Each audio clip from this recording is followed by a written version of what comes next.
Bem, estudo 3 aí, né? Do estado dos mortos. Nós fazemos sempre uma recapitulaçãozinha breve, né? Nós vimos que Deus fez o homem do pó da terra em Gênesis 2, verso 7. E ele fala que Deus fez o homem do pó da terra e soprou nas narinas o fôlego de vida, e o homem passou a ser alma vivente. Passou a ser alma e não a ter uma alma. Então, o homem é uma alma, o homem não tem uma alma, né?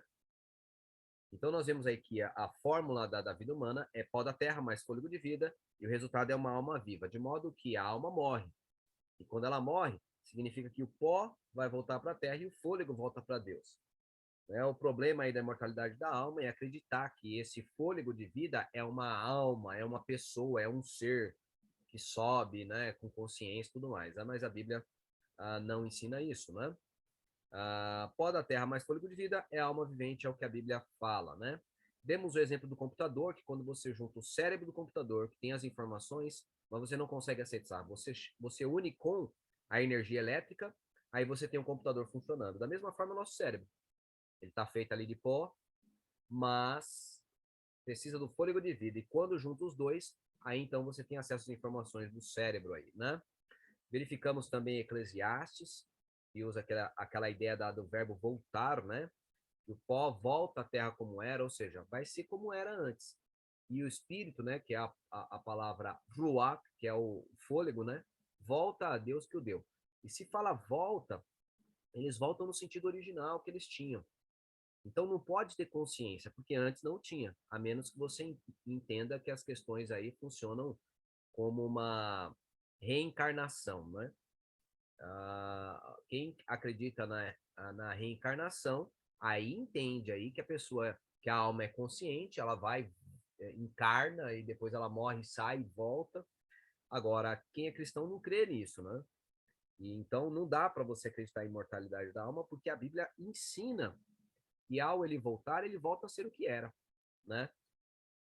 Então há uma verdade na Bíblia mostrando que a alma é mortal e há uma mentira que o Satanás tem espalhado, como ele disse para Eva, que a alma não morre, né? É certo que não morrereis, né? Ezequiel 18, verso 4 diz com clareza aí que a alma morre. Nós vimos também que o catolicismo, né, mudou a lei de Deus. Na realidade, foi Satanás por meio dele, né? E foram várias mudanças, né? Dividiu o último mandamento em dois, porque ele extraiu o segundo mandamento, mudou as palavras do sétimo mandamento, que acabou virando o sexto por causa da ausência do segundo. Nós vimos também aí que ele mudou a guarda do sábado, ele mudou para guardar domingos e festas. Vimos também que ele mudou o primeiro mandamento, que era não ter outros deuses diante de mim, ele colocou amar a Deus sobre todas as coisas. E o segundo mandamento que estava ali, ele tirou, né?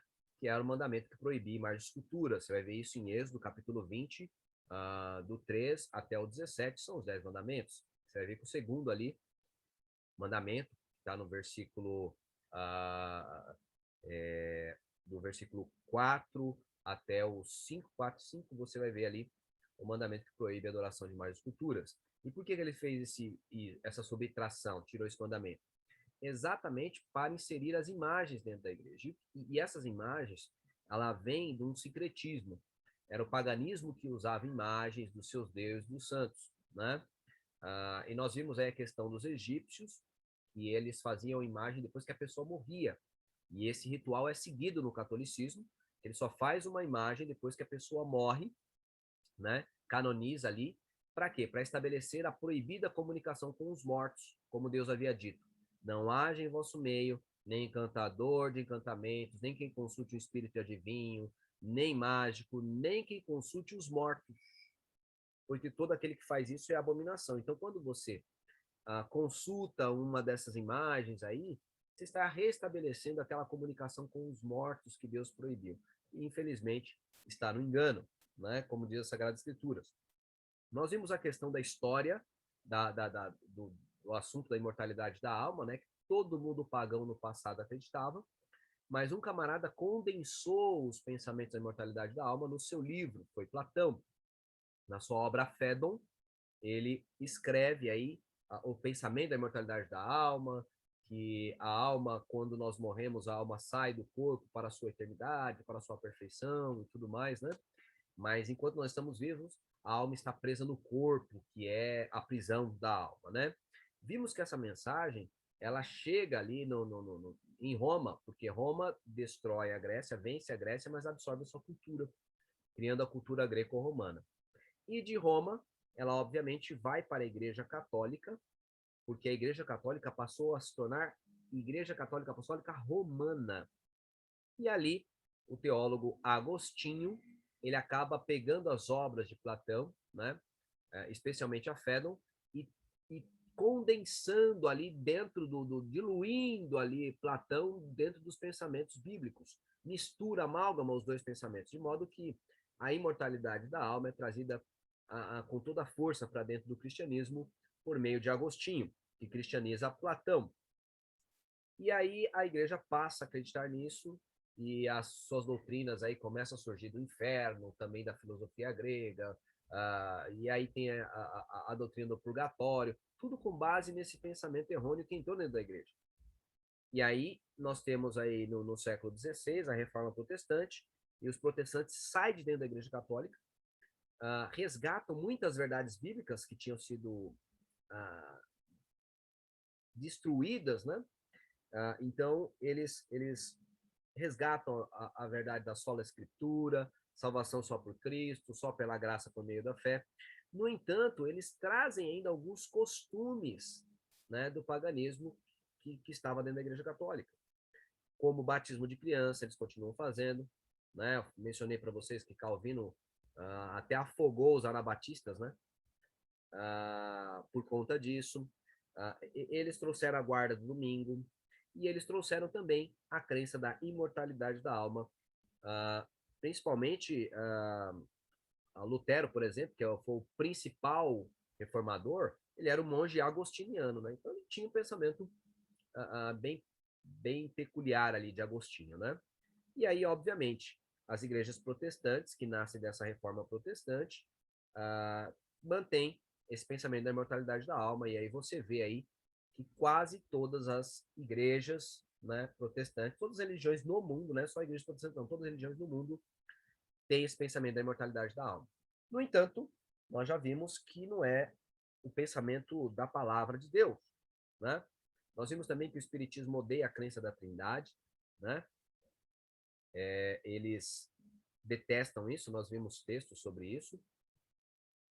Na última aula também nós vimos que textos incidentais devem ser explicados pelos textos sistemáticos, né? E nós vimos que o texto sistemático das Sagradas Escrituras para para a mortalidade da alma, né? Para o que acontece com a pessoa quando morre, é Eclesiastes 9, dos 5 a 6. Vamos explicar isso melhor aí para a gente entender, né? O que é um texto sistemático? É um texto que o profeta senta para escrever sobre aquele assunto. Ele não menciona um assunto assim, às soltas, né? Nós mencionamos aí a questão da criação, acho que eu coloquei aqui, acho que vai dar para a gente retomar isso aí. Ó, por exemplo, sobre o estado dos mortos. Você vê aqui, ó, esses textos aqui, ó. E foram todos os dias de Adão, viveu 930 anos e morreu. E foram todos os dias de Sete, 912 anos e morreu. E foram todos os dias de Enos, 905 anos e morreu. Então, nós vemos aqui, citado em todos os textos a palavra morte, né? O verbo morrer aqui. No entanto, eles não estão explicando o que acontece com a pessoa quando morre. Por isso, esses textos são chamados de textos incidentais. Esses textos não devem ser textos usados para nos explicar o que acontece com a pessoa quando morre. Exatamente porque o profeta não tinha isso em vista. No entanto, esse outro texto da direita é um texto em que Salomão sentou para escrever o que se passa com a pessoa quando ela morre. Salomão está falando da brevidade da vida, está estimulando a gente a buscar o Senhor antes que a gente morra, e aí ele vai falar o que acontece quando a gente morre. E aí ele fala, ora, para os que estão entre os vivos há esperança, porque é melhor um cão vivo do que um leão morto. Porque os vivos sabem que é onde morrer, mas os mortos não sabem coisa nenhuma. E não tem jamais recompensa, mas a sua memória foi entregue ao esquecimento. Perceba que ele está descrevendo o que acontece com a pessoa quando morre. E ele estava inspirado por Deus. Então, os textos dessa natureza são textos sistemáticos, que o profeta sentou para escrever o que acontece com a pessoa quando morre, né? Então, todo texto incidental deve ser explicado pelo sistemático. O sistemático é o mais importante. Você não deve fazer uma doutrina pelo texto incidental, mas pelo texto sistemático. Nós vimos isso aí, né? E o texto sistemático sobre o estado dos mortos é Eclesiastes 9. Porque os vivos sabem que é de morrer, mas os mortos não sabem coisa nenhuma. Muito bem. Nem tão pouco jeito que dá mais recompensa, são memórias já do esquecimento. Apaga a cabeça, apaga a memória, né? Amor, ódio e inveja já pereceram, não tem sentimentos. Para sempre não tem parte coisa alguma que se faz debaixo do sol. Não trabalha aqui com o pessoal. Tudo quanto tiver a mão para fazer, faz conforme as tuas forças, porque na sepultura para onde você vai, não há projetos, não há obra, não há conhecimento nem sabedoria alguma. Ou seja, morreu, morreu. E nós vimos isso aí semana, quer dizer, há uma quinzena atrás. Vimos também que todos os mortos, seja salvo, seja perdido, eles estão nas sepulturas, de acordo com João 5 e Eclesiastes 9, né? E a Bíblia ensina que os salvos só vão para o céu na ressurreição, né? E não quando eles morrem. Nós vimos também um quiasmo bem legal, né? Assiste a aula anterior para vocês entenderem a função do quiasmo, né? Quem não viu. E vimos também alguns textos aí sobre o que ocorre com as pessoas quando morrem, né? Que não aprende, que não louva a Deus, que não vai para casa e tudo mais. Falamos também sobre pessoas, né? Que falam assim, mas eu vi fulano de tal que já morreu, né? E ele me trouxe uma mensagem linda, né? Nós verificamos que o Satanás é quem faz isso, né? A Bíblia fala em 2 Coríntios 11, 13 e 14, né? São falsos apóstolos, obreiros de fraude, que se transfiguram em apóstolos de Cristo. E não é de se admirar que o próprio Satanás se transforma em anjo de luz. E não é muito que seus ministros se transformem em ministros de justiça, né? Então nós vemos aí, né, que são os demônios que fazem esse tipo de aparição, como a gente vê ali em Reis, quando o Saul vai consultar a feiticeira, né? Uma serva de Satanás. E aí Satanás faz aquela manifestação ali, né? A Bíblia diz que a alma é mortal, e foi o que nós aprendemos. A alma que pecar, essa morrerá, né? Vimos também uma análise aí, linguística aí, né, do estudo de Cameron, que é o advérbio hoje, um arquivo aí da PUC, né, que é um artigo do Rodrigo Silva. Nós vimos aí que os manuscritos foram escritos sem pontuação e sem espaço entre as palavras, né? E nós vimos que a questão de você acrescentar a pontuação, né, que é o que o tradutor tinha que fazer, daria diferentes significados, né? Por exemplo, a primeira frase demonstra que Maria não foi à festa. Já a segunda demonstra que a Maria foi. E a terceira diz que a Maria diz que não se sabemos, né, se a Maria foi ou não. E a única coisa que mudou na frase foi a pontuação. Então a pontuação determina muitas vezes o significado da frase, né? E nós vimos que o advérbio hoje estarás comigo no paraíso pode ser traduzido de modo diferente. Pode ser traduzido digo hoje estarás comigo no paraíso. E nós vimos que a forma correta é que digo hoje, né? Então, a vírgula deve vir depois do hoje, né? Vimos isso por diversas formas e dando uma olhada na aula anterior, vocês vão entender como foi feita a exegese ali pelo Rodrigo Silva, bem interessante. Nós apresentamos ali um resumo daquilo que ele passou e disponibilizamos também o artigo para vocês lerem aí no grupo, né? Queridos, eu quero falar só um negócio aqui. Hoje nós vamos falar sobre a imortalidade da alma, contra ela, né? No texto do Rico e do Lázaro, né? Mas tem um detalhe aqui bem interessante que eu quero passar para vocês. Eu vou deixar passar no final. Vamos para o texto mesmo.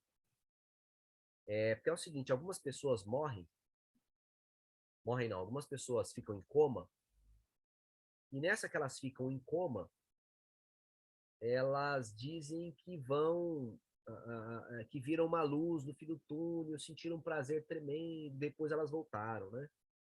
As pessoas têm uma espécie de visões, assim, né? quando elas ficam em coma e elas acabam voltando, né? E muitas dessas pessoas, obviamente, que não têm o conhecimento da Bíblia, acabam falando, puxa vida, eu morri, fui para o paraíso e voltei, né? E eu estou aqui para contar o que eu vi e tal. Então, tem as pessoas que têm algumas experiências assim. E como é que se explica isso? Então, a neurociência tem uma explicação bem legal. E a gente vai passar esse vídeo aí mais no finalzinho aí para vocês, tá bom? Então, vamos lá para o estudo de hoje aí, tá? Eu coloquei aqui, né, os diplomas, né, de letras e teologia. Por quê? Para incentivar vocês a continuar estudando. Eu vou dizer uma coisa para vocês, que eu vou explicar hoje, eu aprendi em associação com essas duas faculdades. Olha que coisa tremenda, né? Então, quanto mais a gente estuda, Deus nos abençoa. E ele vai usar esses conhecimentos que nós aprendemos, seja de direito, seja de letras, seja de química, seja de física, para a sua obra, para a compreensão melhor da palavra de Deus, né? E vamos lá compreender, então, o assunto de hoje, que é a parábola do rico e do Lázaro, né? Em relação a parábolas, eu estudei na faculdade de letras. Então, é bem interessante, porque em letras você vai estudar literatura, estuda diversas literaturas, e estudamos aí a parábolas, o que eram as parábolas, para que serviam as parábolas e tudo mais, né? E a parábola do rico e do Lázaro já é uma questão bíblica, né? A questão doutrinária que a gente precisa compreender aí, né? A respeito da palavra de Deus. Então, os dois cursos me ajudaram a compreender esse aspecto aí, é interessante, né? Vamos lá ver aí o que é parábola. O que é parábola, né? Parábola, isso aqui é foto da gramática, tá? Isso aqui tem em vários lugares, tá? A gramática que eu fotografei, essa aqui, do Maus, né? William Maus. E aí eu fotografei aí os termos na própria gramática aí de grego. E olha só o que é parábola. Perceba aqui, ó, que a parábola, a palavra parábola aqui, ó, nós temos aqui parabolé, tá vendo? Essa é a palavra, né?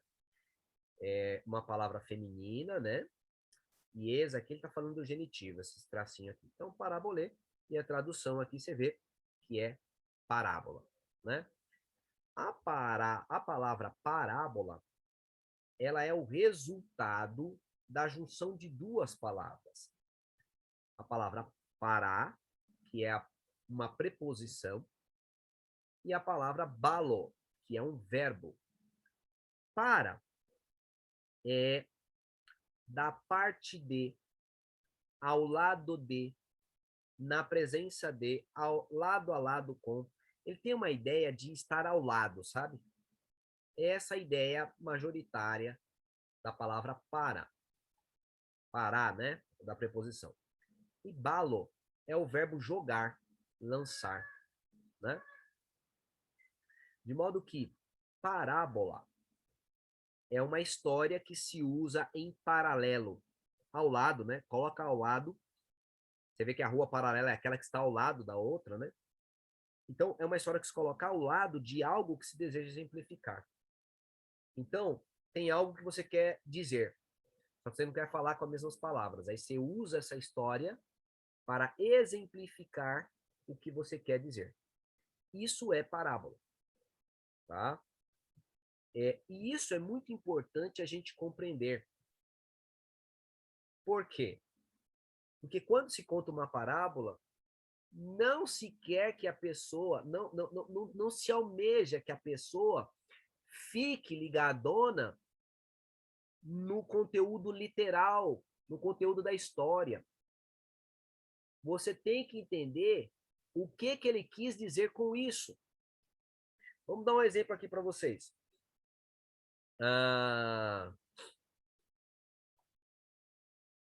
Vamos dar um exemplo aqui. Mamão com açúcar. Mamão com açúcar. É uma expressão da língua portuguesa que nós já conversamos, já estudamos sobre, né? Mamão com açúcar, ela é uma expressão idiomática. Você não pode ler essa expressão literalmente. Você não pode olhar e falar mamão com açúcar. Ah, é o mamão com açúcar para a gente comer. Não, não tem nada a ver com isso. A expressão idiomática é uma espécie de parábola, entendeu? Ela quer falar de outra realidade, de modo que você não pode pegar o literal, você precisa entender o que está por detrás dela. E o que está por detrás dela é a palavra fácil. Então, quando eu usar a expressão mamão com açúcar, você deve entender fácil. Da mesma forma, quando eu contar uma parábola, você não deve entender a história literalmente, você deve entender o que ela significa. O importante é o significado dela, e não o que ela contou em si. Vamos lá compreender aí melhor esses aspectos, né? Parábola, né? Como a gente está vendo aí, parábola. É o que, Ed, uma parábola? É a história, real ou não, de lição moral, cuja função é transmitir por meio de exemplo um ensino para a vida. É da mesma família das fábulas, cuja diferença está apenas no uso de animais ou objetos inteligentes em interação. E aqui eu peguei de um site aqui, tá vendo? O que é uma parábola? A parábola é uma pequena narrativa que usa alegorias para transmitir uma lição moral. Então, parábola, ela faz parte do conjunto de histórias de conteúdo moral. Ela quer dar uma lição. E ela é parente, a parábola é parente das fábulas. Qual a diferença das fábulas e das parábolas? A diferença é uma só. Nas fábulas, quer dizer, duas, né? Nas fábulas, você vai ver animais e objetos animados. Eles estão falando, eles estão... Então, por exemplo, as fábulas de Esopo lá, você tem lá a raposa e a garça, né? Você tem nessa história uma raposa interagindo como se fosse um ser humano, e a garça também. Você vê lá naquela fábula da cigarra e da formiga, né?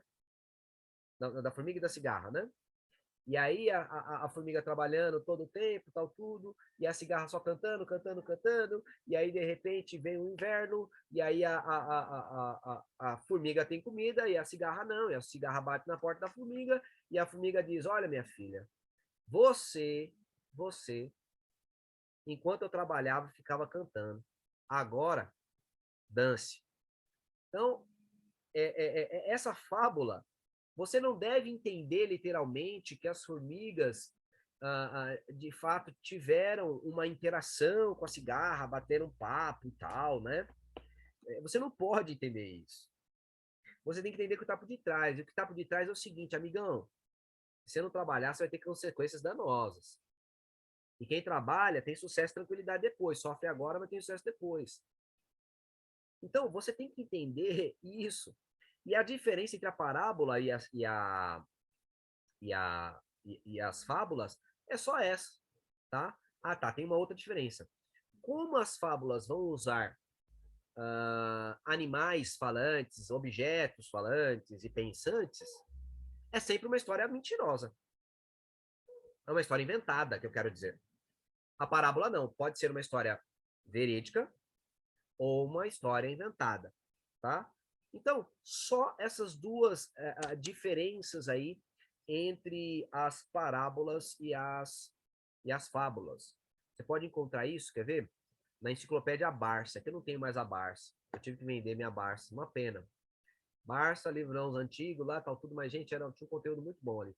Então, a Barça, quando você procura lá parábola, no termo parábola, você vai ver esse aspecto aí muito interessante.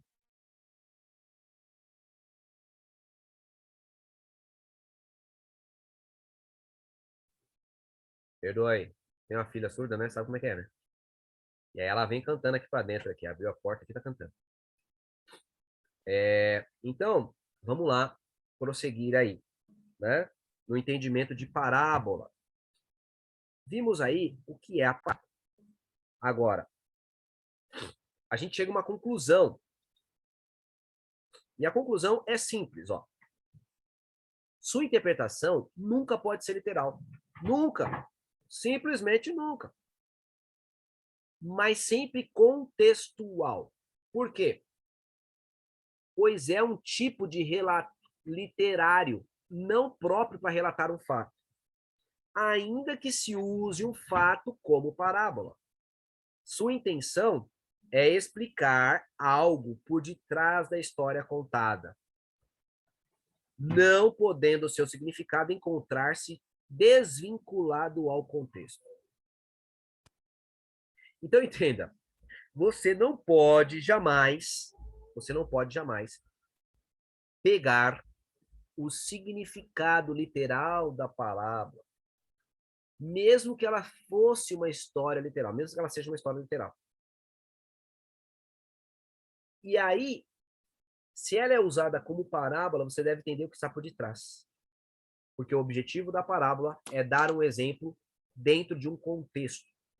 Vocês vão entender agora por que é importante esse aspecto dentro do contexto. Essa aqui é uma fábula, né? E aí a gente diz aí que não se faz doutrina nem com fábula, nem com parábolas. Vamos lá compreender aqui o significado da parábola, das fábulas dos três porquinhos. Fábula dos três porquinhos são três porcos. O primeiro constrói uma casa de palha, molezinha. O segundo constrói uma casa de madeira. O terceiro constrói uma casa de alvenaria. Aí vem o lobo, sopra a casa do primeiro, a casa cai. Aí ele corre, vai para a casa do segundo de madeira, o lobo vai, sopra a casa de madeira, ela cai. Aí vai para o terceiro. Quando chega lá no terceiro, o lobo sopra a casa de alvenaria, a casa não cai, o lobo desmaia e assim acaba a história. Essa é uma fábula, história de conteúdo moral, irmã da parábola. A diferença é que está colocando os bichinhos aí com vida, né? Com vida não, com interação inteligente, né? Agora, qual que é o significado da parábola, da fábula dos três porquinhos? Queridos, o significado é o significado que você quiser colocar no contexto. Depende do contexto. Vamos entender como depende do contexto? Vamos lá.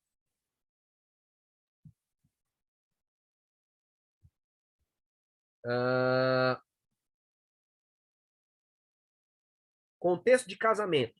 Eu conto a parábola dos três porquinhos para mostrar maridos ou esposas bons, maridos ou esposas maus, maridos ou esposas péssimos. Eu posso fazer esse uso? Sim ou não? Posso ou não posso? Lógico. Eu posso contar lá daquele, né? Ah, ao marido ruim é aquele que faz a casa de palha. Aí eu vou dando vários, né? O marido mais ou menos, é aquele que faz a casa de madeira. O bom marido, eu dou lá as dicas do bom marido. Então, eu posso. Então, a parábola, a fábula dos três porquinhos, em seu contexto, está dizendo o quê, Weder? Está dizendo pura e simplesmente que tem marido bom, mais ou menos, e ruim. Mas é só isso? Não. Ela pode ser o contexto que eu colocar. Olha o contexto, ó, vamos mudar de contexto. Qualidade de produto. Tem negócio de roupa de marca, carro bom, tal. Então, eu posso falar do bom, do ruim, do pior. Eu posso falar de funcionário ou de profissionais dedicados, os superficiais e os ruins. Eu posso falar de estudantes, por exemplo, um aplicado, um inconstante e um desinteressado. Posso falar de professor. Temos um mestre, o cara bom pra caramba. Temos o mediano e temos o péssimo professor. De modo que você não pode entender as fábulas ou parábolas fora do seu contexto. Por quê? Porque elas foram contadas com a intencionalidade dentro de um contexto. E na Bíblia não vai ser diferente, obviamente. Né? Vamos lá. Prosseguir aí. Parábola do rico e do Lázaro. A Bíblia, ela vai contar essa parábola em Lucas 16, tá? Versículo 19 até o 31, né? Ali nós temos essa parábola. E a parábola vai dizer que havia um homem que vivia esplêndida e regaladamente, e é esse cara aqui, ó, tá vendo? Ricão, ó, aí comendo, ó, o cidadão ali servindo ele, né? Uma jarrinha, talvez de água, de suco, de vinho, sei lá, e o camarada comendo. E veja que aqui embaixo aqui da mesa dele, ó, tem umas migalhas que caem, porque ele baba, ele bate, né? Morde o pãozinho, cai um pedacinho, então vai caindo as migalhas ali no chão. E diz a Bíblia que na porta desse tinha um mendigo, cujo nome era Lázaro. E esse mendigo tinha umas feridas que os cachorros vinham lamber. E esse mendigo tinha um desejo de comer pelo menos as migalhas que caía da mesa do cidadão, né? Só que diz a Bíblia que os dois morreram na parábola, os dois. E diz que o Lázaro foi levado pelos anjos ao seio de Abraão. O seio de Abraão parece um lugar onde Abraão está, né? A Bíblia não deixa claro precisamente, né? Se era porque ele ficava recostado mesmo na cabeça ali, no peito de Abraão, feliz, tal, tudo não deixa, só fala que ele foi ao seio de Abraão, um lugar que parece representar o paraíso, porque o cara tá bem, tá vivo, lá tem água, tem tranquilidade. O pai Abraão tá lá. O rico, ele foi lançado no inferno, diz a Bíblia, né? O cara foi pro inferno. E diz a Bíblia que o cara estava em chamas lá, né? Sofrendo. E aí ele pede para o Abraão mandar Lázaro molhar o dedo na água e vir refrescar a língua dele lá no inferno. E o pai Abraão fala: Ô, amigão, você viveu muito bem na sua vida, agora você está indo no inferno. E o Lázaro, que teve sofrimento, agora está aqui no céu. E aí, o Abraão ainda continua dizendo que havia um abismo entre eles, um buraco entre eles, que não dava para ser transposto pelo Lázaro para ajudá-lo.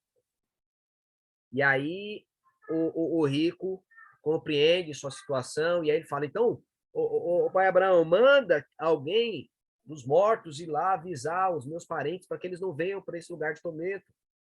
Ele demonstra amor para com seus parentes, possivelmente filhos, irmãos, sei lá. E aí o Abraão disse: olha, ainda que um dos mortos ressuscite, vá lá falar com eles, não será possível, porque eles têm que aceitar a lei e os profetas, né? Então, se eles não ouvem a lei e os profetas, tampouco vão ouvir, ainda que um dos mortos ressuscite e vá lá ter com ele. Esta é a parábola, né? E, de fato, a parábola trata de um assunto que parece contrário tudo aquilo que a gente está falando, que é contrário tudo aquilo que a gente está falando. Que a pessoa, quando morre, fica inconsciente, né? Como Salomão disse. Que a pessoa não tem sentimento, como Salomão escreveu. Parece que a história é completamente contrária, né? E aí, como é que a gente vai compreender estes aspectos aí, né? Bora lá, passo a passo. Nós vamos aplicar aí algumas poucas regras de hermenêutica e exegese. Hermenêutica é a ciência da interpretação, né? É um conjunto de regras que são utilizados para interpretar qualquer texto, tá?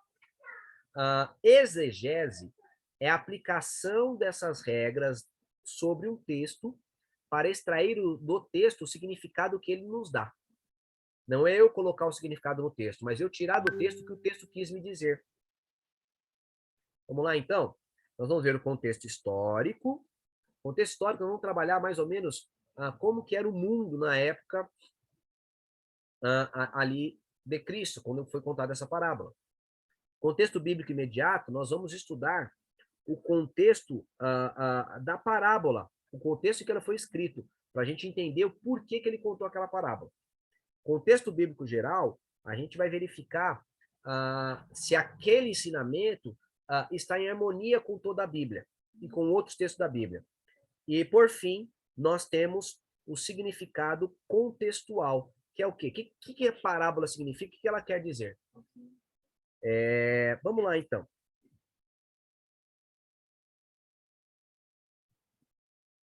Contexto histórico. Olha aí. Quem está no contexto histórico? Jesus ensinava o povo como outros mestres. Então, no passado, era o costume deles, desses mestres, ensinar as pessoas, e isso tinha a ver com todo tipo de cultura. Egípcios, romanos, gregos. Eles tinham pessoas que ensinavam, professores, mestres. Nas tribos também tem os pajés. Transmitiam o conhecimento ali para as pessoas. Então, o contexto geral nos mostra que Jesus estava fazendo algo que era comum em sua época, ser um mestre ensinando o povo. Como que era ensinado? Então, naquele período, esses mestres usavam discursos espirituais e morais, inclusive com o uso recorrente de parábolas. Eram muito usados por diversas nações, né? Quando e a quem, né? O contexto que a gente está estudando é o primeiro século, né? E ali tinha os sábios, eles tinham seus seguidores, né? Pessoas que estavam ouvindo, né? Todos os tempos tem isso. Agora mesmo nós estamos vivenciando isso. Eu sou um professor que estou ensinando vocês que estão como discípulos para aprender aqui. Então, isso já tinha no passado. Então, o contexto ali histórico geral mostra uma coisa comum que estava ocorrendo ali, que ocorria em todas as nações. Onde? Em todo o mundo as sociedades eram religiosas. Isso é muito importante.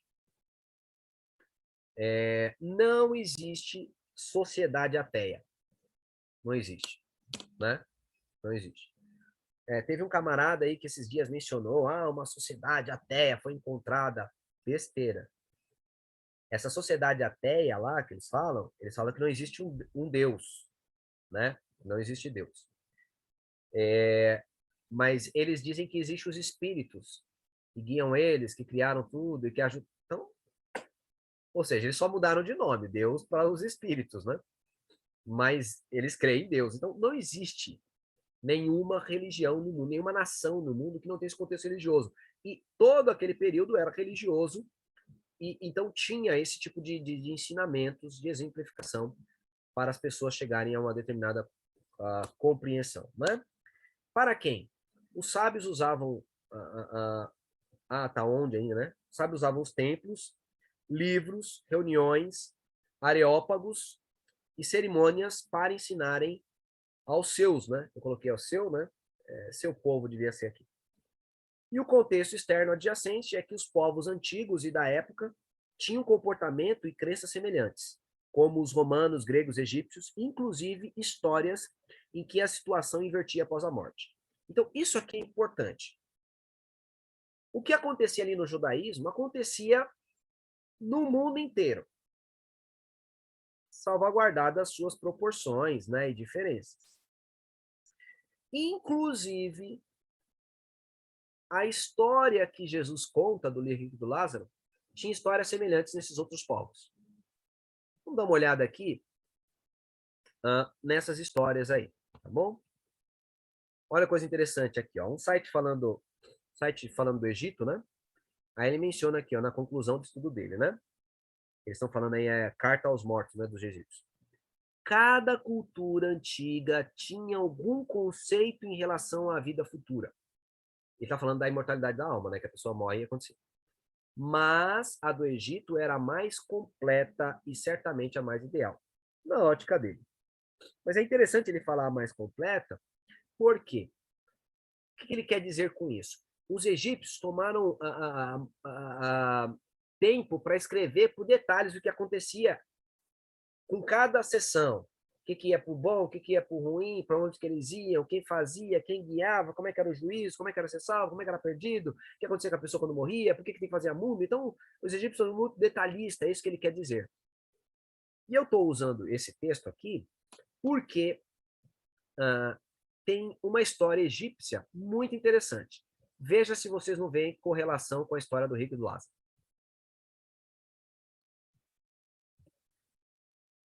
É a história de Siosíris e Sétimo.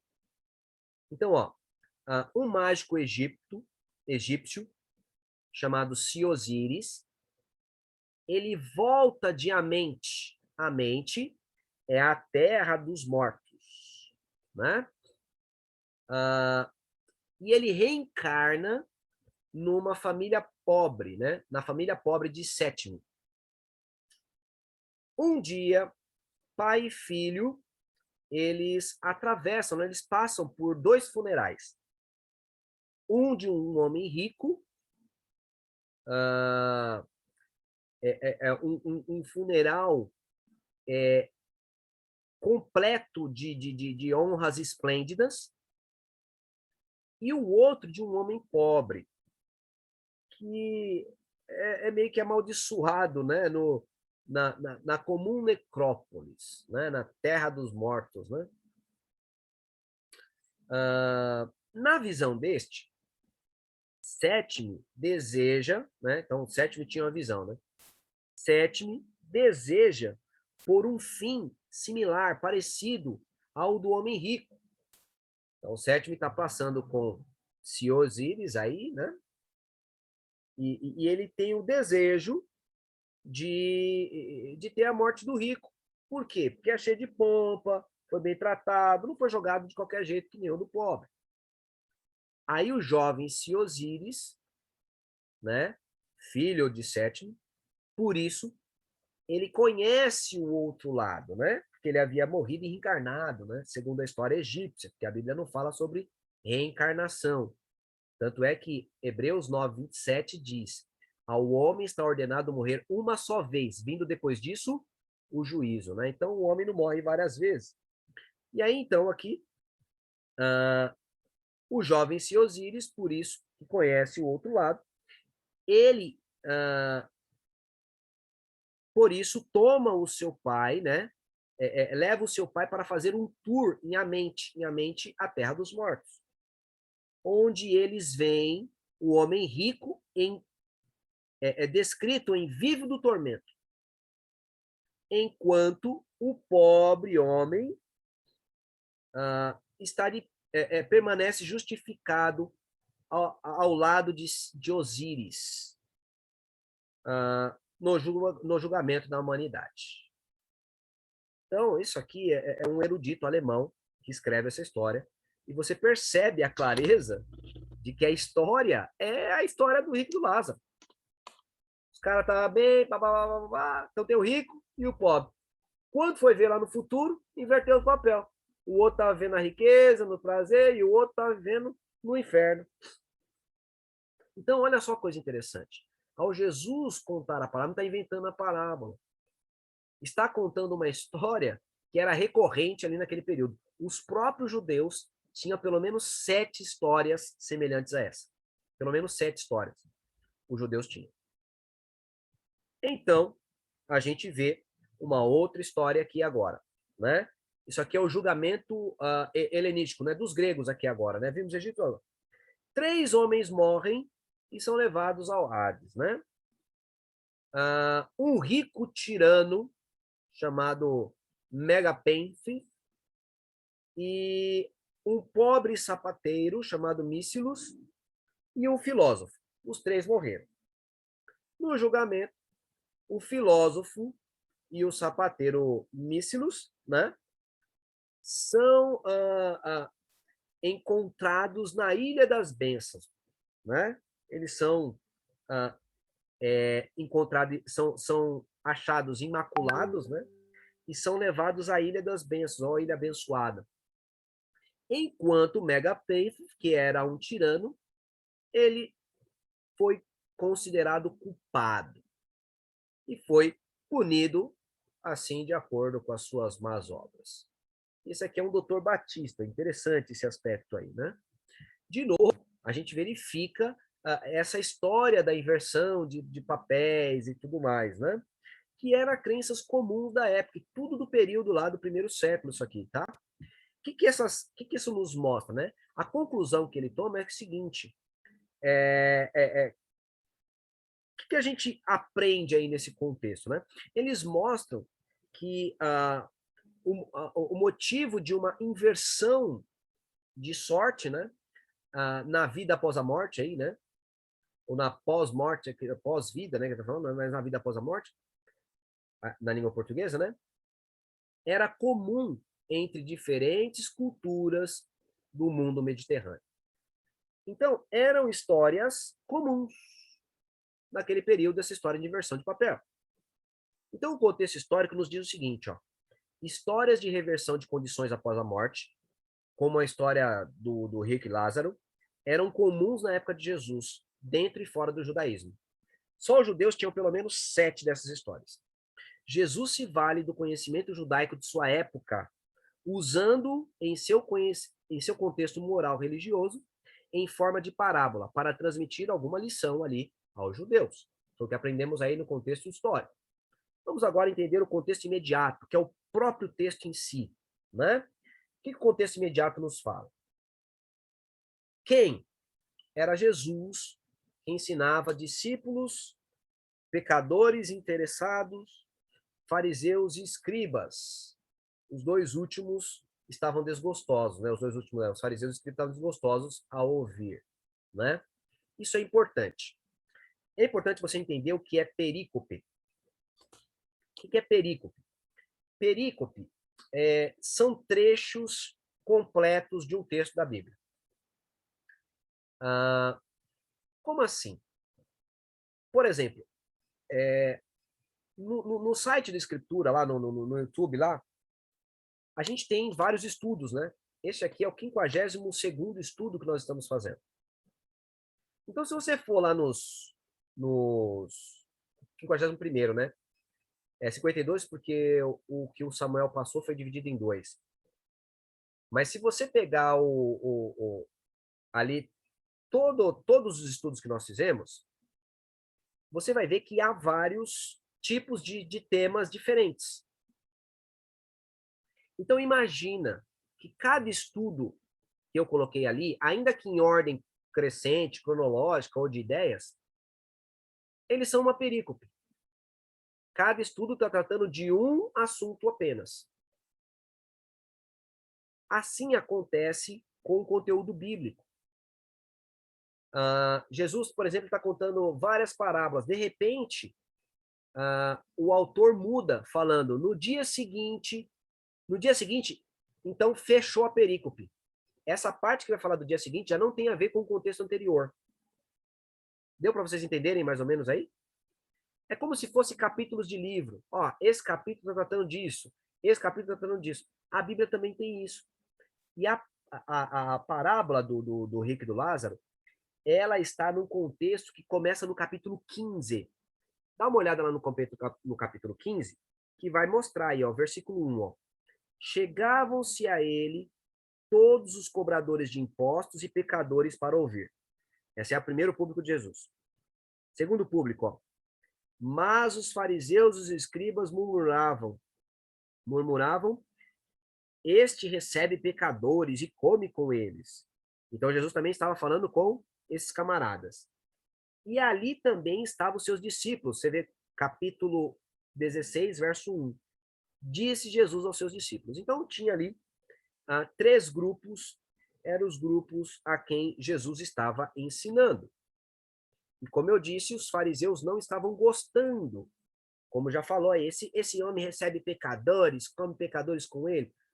E isso é importante, porque é isso que vai dar o significado da parábola. É esse contexto que vai dar o significado da parábola.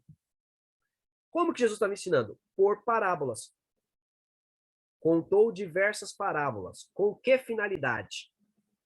Simples. Para ensinar que as pessoas que estavam ouvindo ali, que tinham dinheiro, precisavam usar o seu dinheiro, seu esforço, para ajudar a salvar pessoas. Seja da fome, seja da pobreza, seja da perdição mesmo. Como é que você sabe disso, Éder? Vamos lá.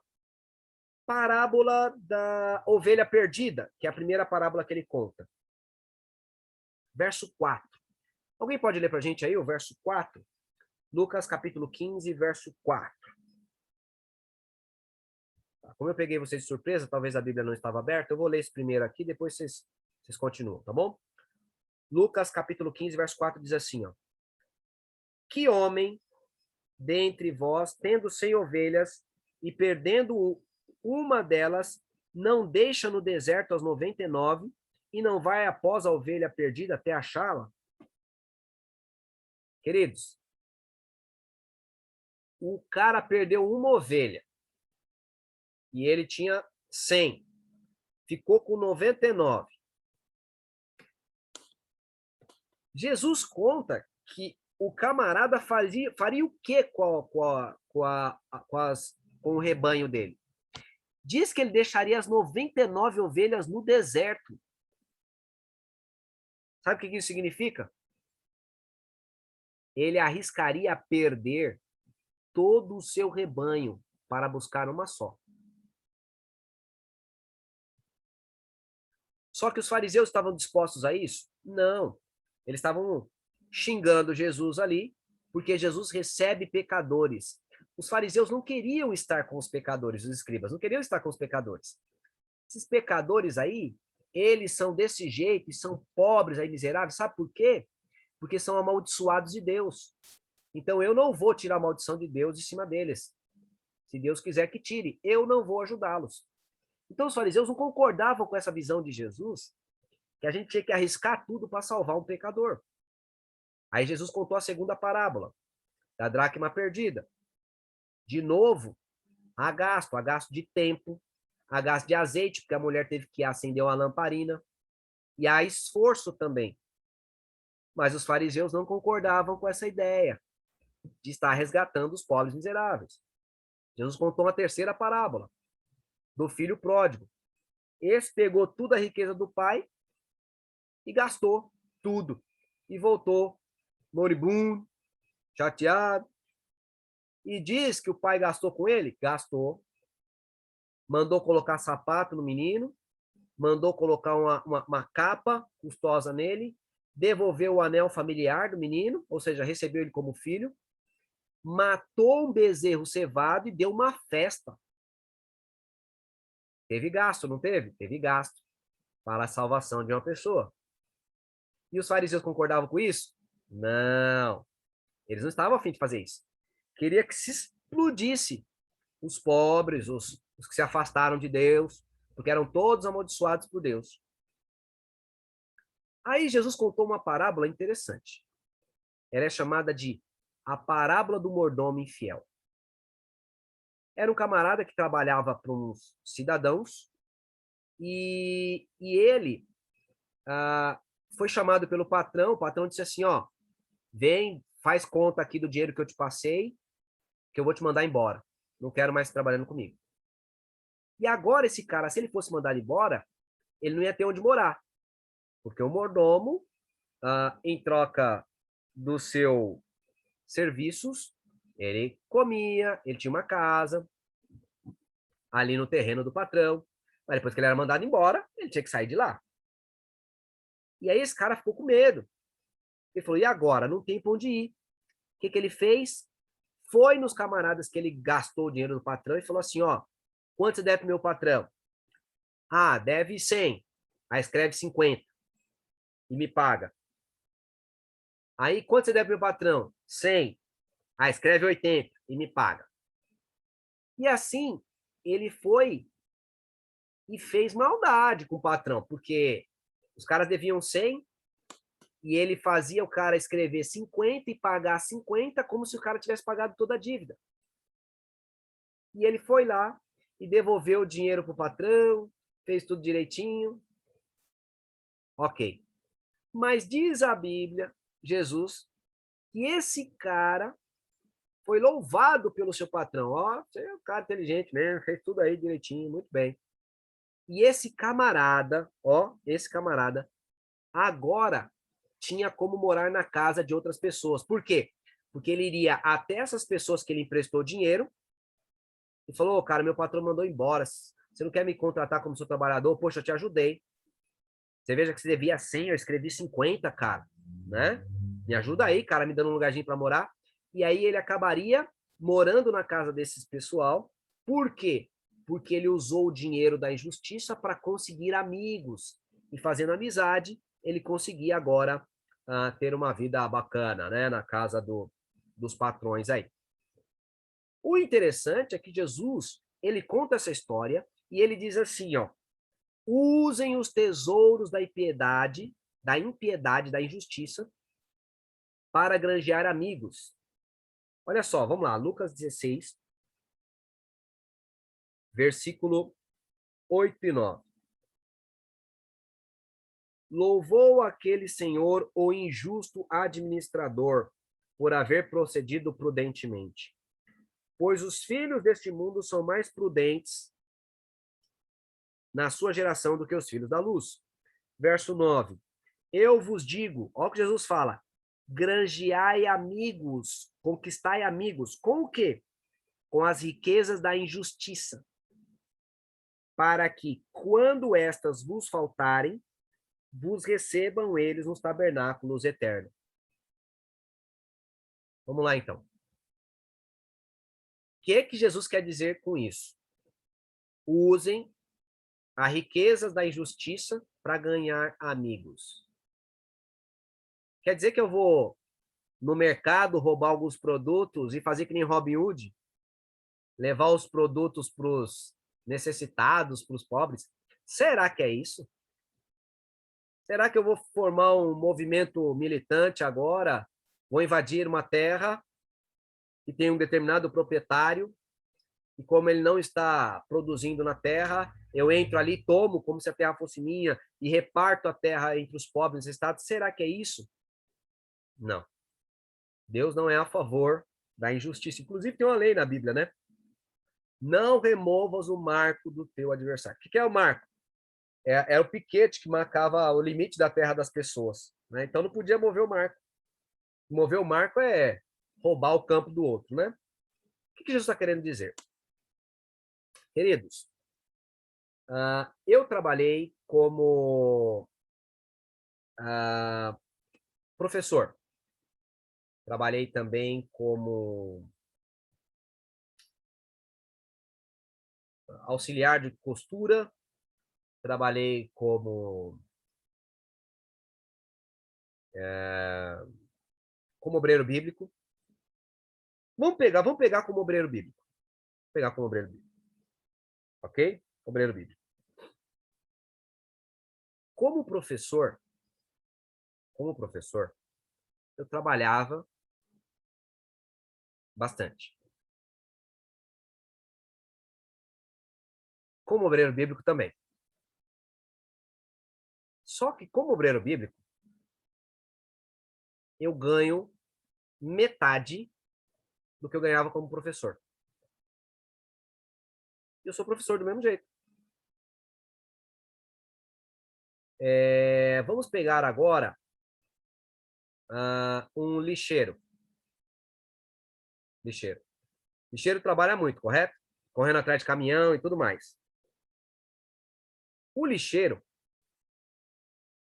ele ganha menos que o obreiro bíblico e que o professor.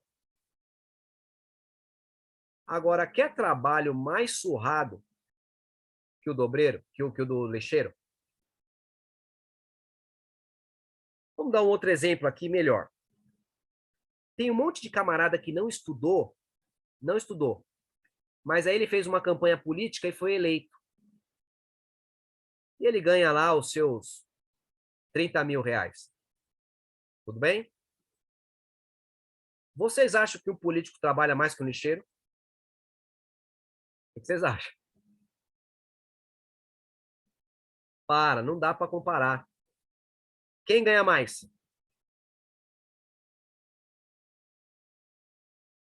O político, óbvio. Óbvio, o político. Isso é injusto ou é justo? Injusto. Injusto. Então, ó, pensa comigo aqui, ó. Quando Jesus fala das riquezas da injustiça, é porque todo salário no mundo aqui é injusto. Ou você ganha mais do que você devia, ou você ganha menos do que você devia. E muitos que trabalham muito mais em serviços muito mais difíceis ganham menos que você, ou muitos que trabalham menos que você ganham mais que você. Então, quando Jesus falou as riquezas da injustiça, ele está falando do salário que a gente ganha nesse mundo. Porque o salário que a gente ganha nesse mundo é um salário injusto. Muito injusto. Para um lado ou para o outro. Nunca está certo. Agora, vamos lá compreender. Jesus está dizendo, então, para a gente usar o nosso salário para salvar as pessoas. Porque ele fala, conquistem amigos. E depois ele fala assim, porque depois disso, quando você não tiver dinheiro, essas pessoas vão te receber lá no céu. Olha só que coisa interessante. Essas pessoas vão te receber lá no céu. Então, eu invisto meu dinheiro em salvar almas. Aí, quando eu salvo almas, essas pessoas lá no céu vão me receber. Ô, amigo, obrigado. Essa é a parábola que Jesus está contando. Contou 3 parábolas que tinha que haver dedicação. E depois contou a parábola do mordomo infiel, que ele louva um camarada que estava usando o dinheiro do patrão de modo meio estranho aí, né? E usou o dinheiro do patrão de modo meio estranho para granjear amigos. E aí, depois que ele conquistou os amigos, obviamente, esses amigos o receberam na sua casa, ele teve um lugar futuro. E Cristo está dando um exemplo para mim e para você, que temos que conquistar as pessoas usando os nossos recursos, e essas pessoas vão nos receber nos tabernáculos eternos. Essa era a parábola. Só que essa parábola, ela soa como se estivesse sancionando a corrupção.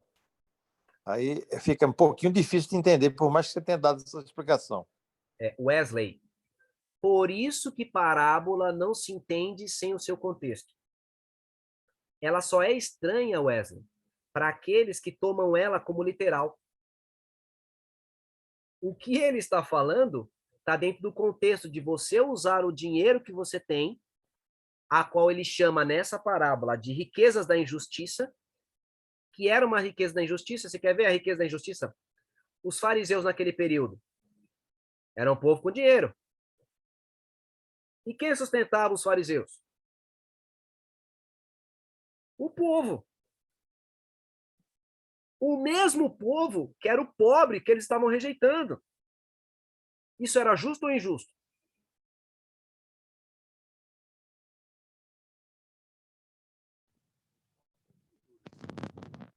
Injusto. É injusto. E aí eles, olha como os caras são, estão recebendo o dinheiro do povo. Lembra a mulher, a viúva pobre que colocou as 2 moedinhas? Era esses recursos que dava a riqueza deles. Aí eles estão falando, eu sou rico porque eu sou abençoado por Deus. E você é pobre. E aí Jesus olha para eles e fala, olha, essa riqueza é riqueza da injustiça. Jesus está falando, usa essa riqueza para salvar amigos. Se você tomar a parábola fora do contexto, você entende Jesus mal. Se você tomar a parábola no contexto em que ele está dizendo que tem que ter gasto e esforço para salvar uma pessoa, você não entende ele mal. Então a parábola, ela não está ensinando como a gente comercializar. Nós é que lemos a parábola isoladamente, e aí a gente pensa, Jesus está ensinando como comercializar. Ele não está ensinando como comercializar. O contexto, a discussão não era essa. A discussão era usar os recursos que você tem para ajudar o pobre, para ajudar o pecador. Você quer ver que é isso? Dá uma olhada que os fariseus entenderam muito bem. Olha o versículo 14. O versículo 14 é a chave para você entender. Versículo 14. Depois que Jesus contou essa parábola, olha o versículo 14. Lê para a gente aí. Os fariseus, Vai lá, pode ler, Cristina. os fariseus que eram avarentos ouviram tudo isso e o ridicularizavam. Os fariseus que eram o quê? Avarentos. O que é avarento? O que é avarento? Mão fechada. É aquele da mão fechada, que não quer usar o dinheiro que tem para ajudar as pessoas. Os fariseus entenderam perfeitamente. De modo que Jesus vai contar a parábola do rico e do Lázaro para dizer que aquele que não usa o dinheiro para salvar, para ajudar o pobre, para minimizar a dor das pessoas, vai para o inferno. Essa é a causa da parábola do rico e do Lázaro. Esse é o ensino dela. Deu para compreender aí? Ficou claro?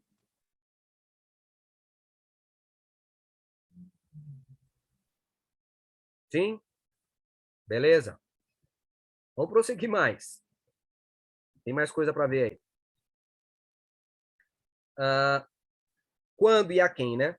Jesus estava no primeiro século, contando aos judeus, né, cujos ensinos dos mestres era que o sofredor não devia ser ajudado, pois fora amaldiçoado por Deus. Por isso os fariseus não se agradaram do discurso, pois eram avarentos. Não gostaram da conversa de Jesus, de usar o dinheiro que eles tinham para ajudar as pessoas. Olha que coisa interessante, ó. É coisa do contexto histórico, ó, da época. O que realmente aconteceu em Troia, né? Vamos lá dar uma olhada aqui, ó, no trecho que eles falam. Olha o que eles falam aqui, ó. Fora das capitais suntuosas e de seus palácios, a população miserável se espalhava por territórios mal demarcados. Para as elites, esses pobres quase não eram considerados gente. Para os pobres, a elite tinha um quê de divina. Então, olha só como era injusto essas riquezas. Porque os ricos estavam ricos por causa dos pobres que trabalhavam para eles, que produzia tudo para eles e tudo mais, que garimpavam para eles, traziam os tesouros para eles.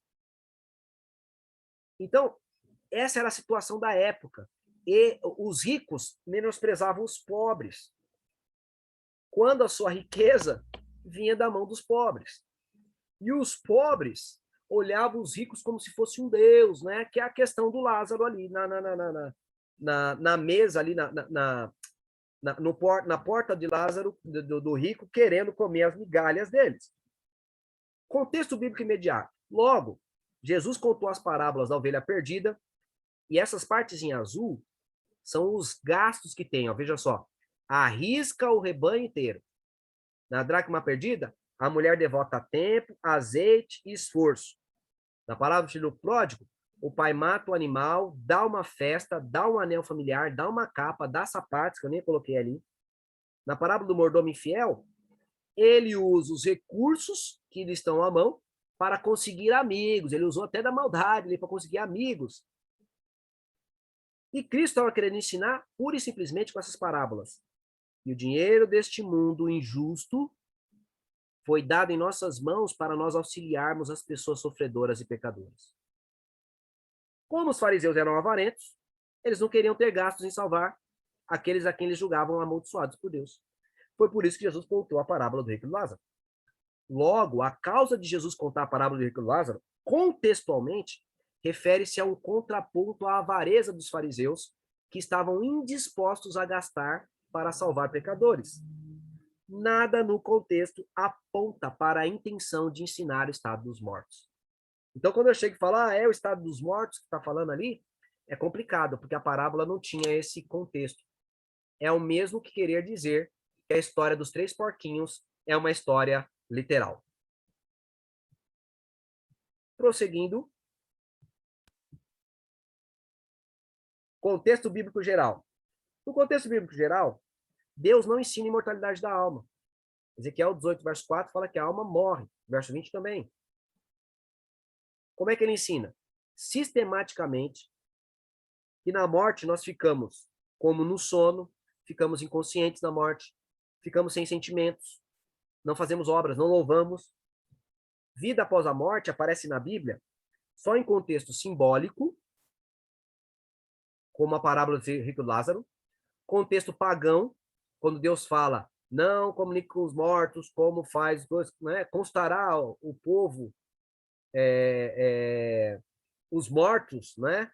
quando tem um Deus vivo, né, ali em Isaías 8, verso 19, ou o contexto demoníaco, que é o caso ali do Saul, que foi consultar a feiticeira. Isto é tão real que aceitar que Rico e Lázaro é um texto literal sobre a morte significa afirmar que a Bíblia se contradiz, porque há vários textos sistemáticos dizendo que não tem consciência, não tem sentimentos e tudo mais. Quando e a quem? Bem, em 15 séculos foi escrita a Bíblia aí, né? Numa cultura monoteísta, diferente dessa cultura pagã que cria na imortalidade da alma. Onde? Ali na região do Oriente, cercado de culturas idólatras e mortalistas. Para quem? Para Israel. Com o fim de que eles não se desviassem dele. E o contexto externo é que povos pagãos todos, sem exceção, ensinavam a vida após a morte. Nós verificamos na aula anterior que textos incidentais devem ser explicados pelos textos sistemáticos. E o que é isso? Aí falamos ali, por exemplo, sobre um texto incidental de criação. Adorar é aquele que fez os céus, a terra e as fontes das águas. Texto incidental. Ele não está explicando como foi a criação. Se você quer entender a criação, não pode entender a partir desse texto incidental. Esse texto incidental deve ser entendido à luz dos textos sistemáticos. E o texto sistemático é Gênesis 1 e Gênesis 2. Né? Logo, todo o texto sobre criação nas Escrituras deve ser entendido à luz de Gênesis 1 e 2, que é o texto sistemático. Assim acontece com o estado dos mortos. E Eclesiastes 9 é o capítulo sistemático para explicar o que acontece com a pessoa quando morre. Vamos lá. Isso aqui eu já até passei para vocês, né? Vamos lá no significado contextual agora. O que a gente vai fazer? A gente vai usar o contexto histórico, o contexto imediato, o contexto bíblico, para a gente compreender o significado do texto. Bora lá, então. Se considerarmos o contexto, o texto simbólico de Lucas 16 como a verdade sobre o que ocorre com os mortos, a Bíblia vai se contradizer em vários pontos, inclusive com o texto sistemático de Eclesiastes, que diz que não tem sentimento, não tem pensamento nem nada. E como sabemos, a palavra de Deus não se contradiz. O entendimento correto sobre o rico e Lázaro é que Jesus contou a parábola para elucidar que quem não ajudar o necessitado perderá a salvação, como mostra Mateus 25. Olha que coisa interessante. A parábola do rico e do Lázaro, ela está dentro do contexto que nem Mateus 25, onde Deus faz o juízo e ele põe as ovelhas à sua direita e as bodes à sua esquerda. E ele fala, apartai-vos de mim, porque me viste com fome, não me deste comer, viste com sede, não me deste beber, tal, tal, tal. Aí os caras falam, mas quando te vimos com fome? E aí ele falou, não, quando você desse desses pequeninos, a mim o fizeste. Então a parábola faz parte do discurso de Jesus, que aqueles que tinham dinheiro tinham que ajudar as pessoas a salvarem, porque Deus concedeu dinheiro para eles ajudarem na missão, na obra. E é por isso que a parábola do filho do rico e do Lázaro foi contada. Vamos lá ver que a parábola, gente, não dá, ela não se sustenta, né? Vamos lá. A salvação da parábola do rico e do Lázaro é contra o ensino bíblico. Por quê? Porque a salvação bíblica, ela não é por sofrimentos. E nem a perdição é por obras, mas pela graça por meio da fé. Na parábola não é assim. Na parábola, o Lázaro ele é salvo por sofrimento. E não é assim. A gente é salvo por aceitar Jesus, não é porque sofreu aqui na vida. Você pode sofrer muito na vida e ainda assim pode ir para o inferno se não aceitar Jesus. Então, você não pode achar que porque o Lázaro foi salvo pelo sofrimento, que a salvação é como ensinam os franciscanos, por sofrimento, por autopunição. Então, o texto não está ensinando salvação, embora tenha um caso de salvação no texto. Mas ele não está ensinando salvação, porque o contexto não ajuda nesse aspecto. O contexto não está falando ali de salvação em si. E tem um detalhe, né? Pode falar. Não é pelo voto de pobreza também, e nem o evangelho é o da teologia da prosperidade. Exatamente. Exatamente. O rico tinha muito dinheiro e foi pro fogo. Então, interessante esses aspectos. Vamos lá. Verificar mais a incompatibilidade desses assuntos com a ideia geral da Bíblia aí, ó. Mortos não sabem nada de acordo com a palavra de Deus. Vai ver lá em Eclesiastes 9, versos 5 e 6. 4 a 6, né? Quando morremos, ficamos inconscientes. Tá vendo? Vários textos aí.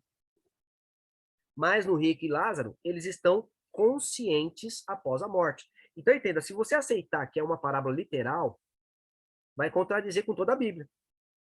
Vai contradizer com a Bíblia. O céu é no alto. Por que o céu é no alto? A gente sabe que quando Jesus foi para o céu, ele ascendeu. Atos capítulo 1, verso 9 a 11. Jesus subiu. Então o céu é para cima. O inferno será na terra, porque Apocalipse 20 fala que desceu fogo do céu. Ou seja, o inferno é na terra, será na terra, de acordo com a Bíblia.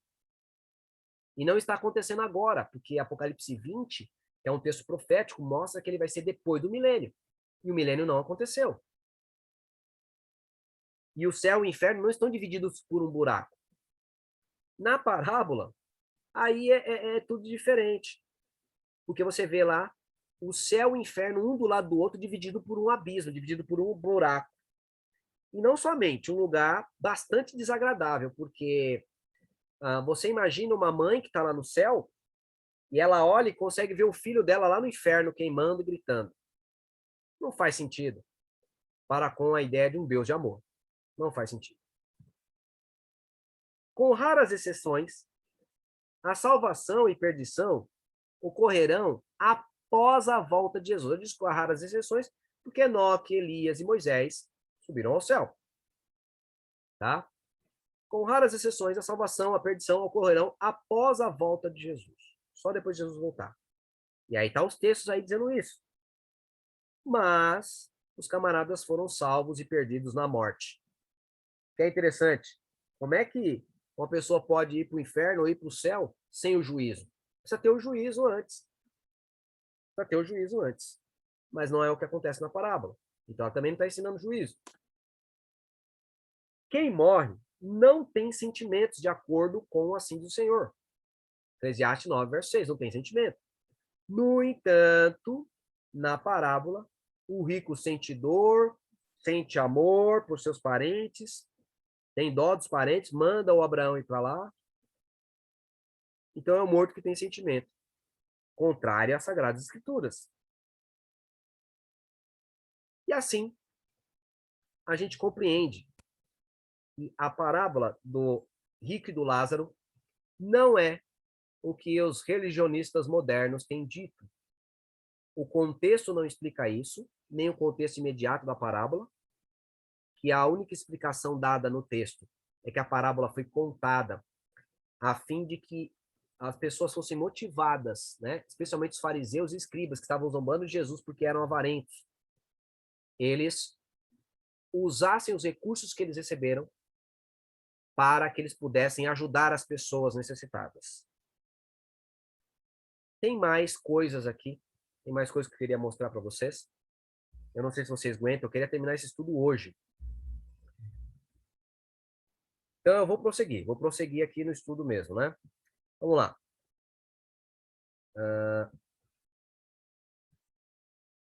Acontece o seguinte aí. Assim a gente termina a parábola do rico e do Lázaro. Compreendendo aí, né, que a parábola foi contada para falar que quem não ajudar o próximo vai se perder. Está entre o grupo de perdidos, né, que nem Mateus capítulo 25. E não sobre o estado dos mortos, né, porque a gente viu que é uma história incompatível com as Sagradas Escrituras. Então, essa é uma parábola que não deve ser entendida literalmente, quando o texto de Eclesiastes é um texto literal, ele está escrevendo o que acontece com a pessoa quando morre, né? Eclesiastes 9.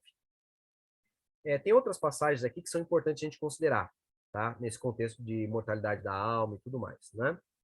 Tem aquela passagem de Mateus, e ela fala o seguinte, né?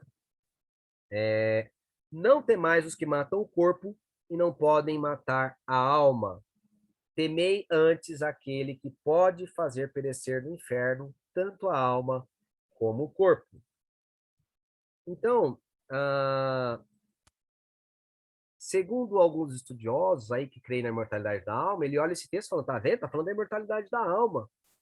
Que o homem pode matar o corpo, mas não pode matar a alma. Então, quando a gente morre, morre o corpo, não morre a alma. Será? Dá uma olhada aqui nesse texto.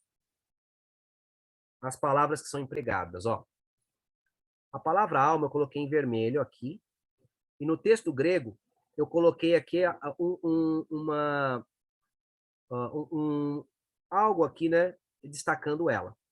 A palavra aqui, ó, psche, tá? Aqui tá psche, que tá no acusativo. E psche também aqui no acusativo. Beleza?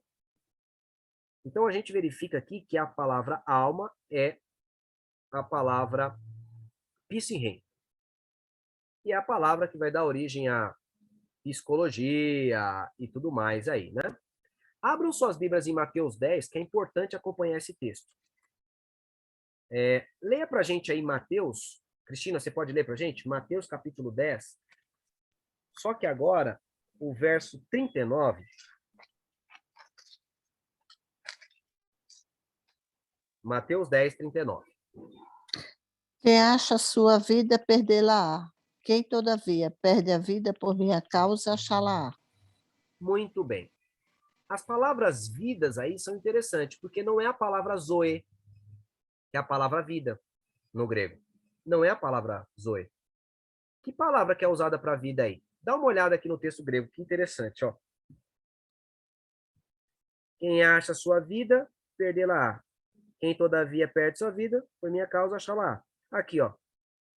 É a palavra psirrem. Tá vendo, ó? As mesmas palavras usadas no mesmo capítulo. Só que no verso 28 foi traduzida por alma. E no verso 39 foi traduzida por vida. Por quê? No mesmo contexto, as mesmas palavras foram traduzidas por vocábulos diferentes. No verso de cima, por alma, e no verso de baixo, por vida. Sabe por quê? Porque não bateu, não faz congruência. Aí, o cara que crê em imortalidade da alma, aquele lá em cima, fez sentido para ele. No de baixo, ele falou, vixe, se eu traduzir isso aqui como alma, vai lascar. Mas a gente está no mesmo contexto. É só 10 versículos depois. Olha só. Vamos lá dar uma olhada aqui para a gente poder entender isso aqui.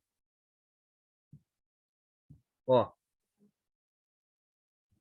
Vamos trocar agora a palavra alma por alma. Né? Não é alma que traduziram lá em cima? Então, vou traduzir por alma aqui embaixo. Olha que coisa interessante. Quem acha a sua alma, perdê-la. Como assim? Quem encontrou a alma é meio que um símbolo de salvação. Ele achou a alma, então ele perdeu a alma. E, todavia, quem perde a alma é que agora vai achar a alma. Então, entenda, não fica congruente o texto. Por isso que ele traduziu do jeito lá em cima, porque cria imortalidade da alma, mas aqui embaixo já mudou o texto. Agora, olha só que coisa interessante. E se a gente traduzir todo o texto por vida? Né? Do jeito que está embaixo. Quem é a sua vida, perdê-la e tudo mais. Vamos traduzir o de cima também. Ele faz sentido. Olha lá. Não temais os que matam o corpo e não pode matar a vida. E matar a vida no sentido do fôlego de vida que Deus dá. Porque o ser humano, ele acaba com a vida da pessoa, né? O corpo, mas o fôlego de vida ele não faz nada. E é esse fôlego de vida que Deus vai devolver para a pessoa ressuscitar. Temei antes aquele que pode fazer perecer no inferno tanto a vida como o corpo. Por quê? Porque é a pessoa viva que será lançada no inferno. Elas vão ressuscitar para ser lançadas no inferno. Então, o texto não está falando de imortalidade da alma. Tanto porque que ele diz que pode fazer perecer ou pode fazer matar no inferno tanto o corpo como a vida. Ou seja, a vida, que seria a psique aí, a alma, ela é mortal. E Deus assim o fará. Então, é importante compreender esse aspecto desse verso aí, que é a questão da tradução aí fez uma diferença. Mas se você jogar duro, você vai verificar que faz mais sentido traduzir como vida, referindo-se aí ao fôlego de vida, que é a energia vital que Deus nos concede. O homem pode destruir o corpo, mas não consegue destruir a energia vital. E Deus vai usar essa energia vital para ressuscitar as pessoas. Ué, Pode falar, Cristina. isso está dentro do contexto de Ezequiel 18:4, quando ele diz, né, que a alma que pecar morrerá.